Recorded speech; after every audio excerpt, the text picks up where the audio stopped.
এই খালি এই সামনে।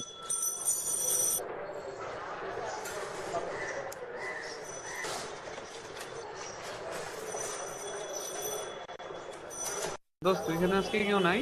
না রে, আজকে আমরা দুজনই। ও আচ্ছা।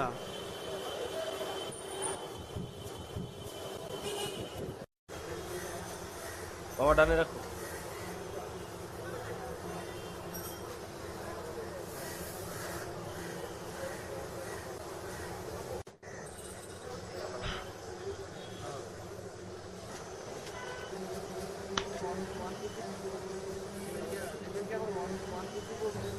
ফাইনাল কিন্তু হয়ে গেছে। আচ্ছা ঠিক আছে, তাহলে তুই একদিন টাইম করে ওদের সবাইরে বল আসতে, ঠিক আছে?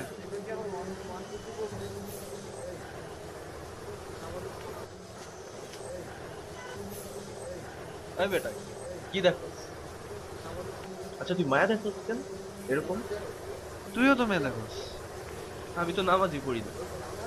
কি করবো, অনেক চেষ্টা করলেও পারি না। চল, আমার একটা বড় হুজুর আছে, ওইখানে যাই, তো প্রবলেমটা সলভ চল, হয়ে যাবে। ভালোই বতাইলে।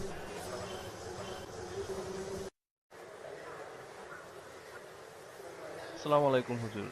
আমি আসছিলাম আর কি আপনার সাথে একটু কথা বলতে, প্রয়োজনীয় কথা আর কি। তো সেটা হচ্ছে ও আমার বন্ধু, তো ওর একটা সমস্যা হয়েছে। তো সমস্যা হচ্ছে হুজুর, ও বাইরে হলে খালি মেয়ে দেখে, মেয়েদের দিকে তাকায় আর কি। তো হুজুর, এটা একটা খুব মারাত্মক সমস্যা, আপনার কাছে আসছি এ ব্যাপারে উপদেশ নিতে।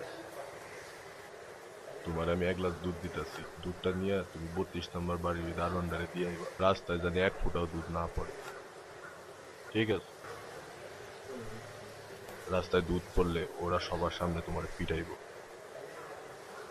তুমি 1 গ্লাস দুধ নিয়ে আসো তো।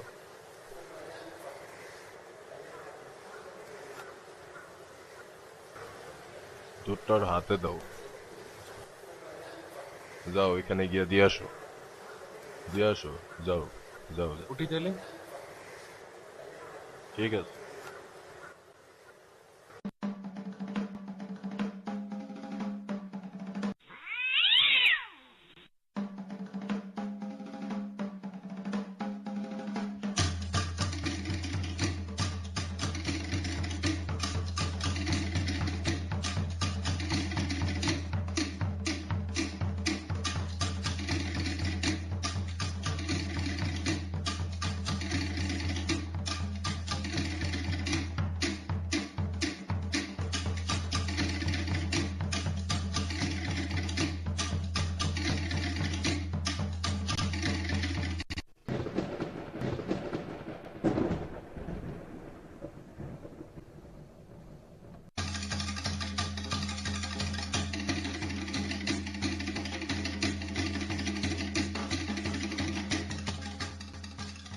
দিয়ে আসছি হুজুর। ঠিক আছে।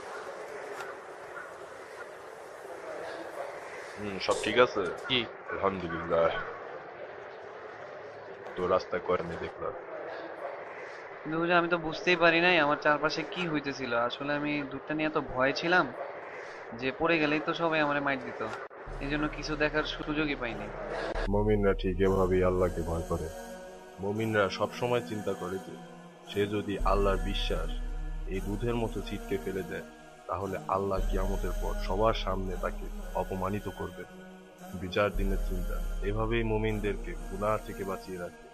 الصبح بدا من طلعته والليل دجى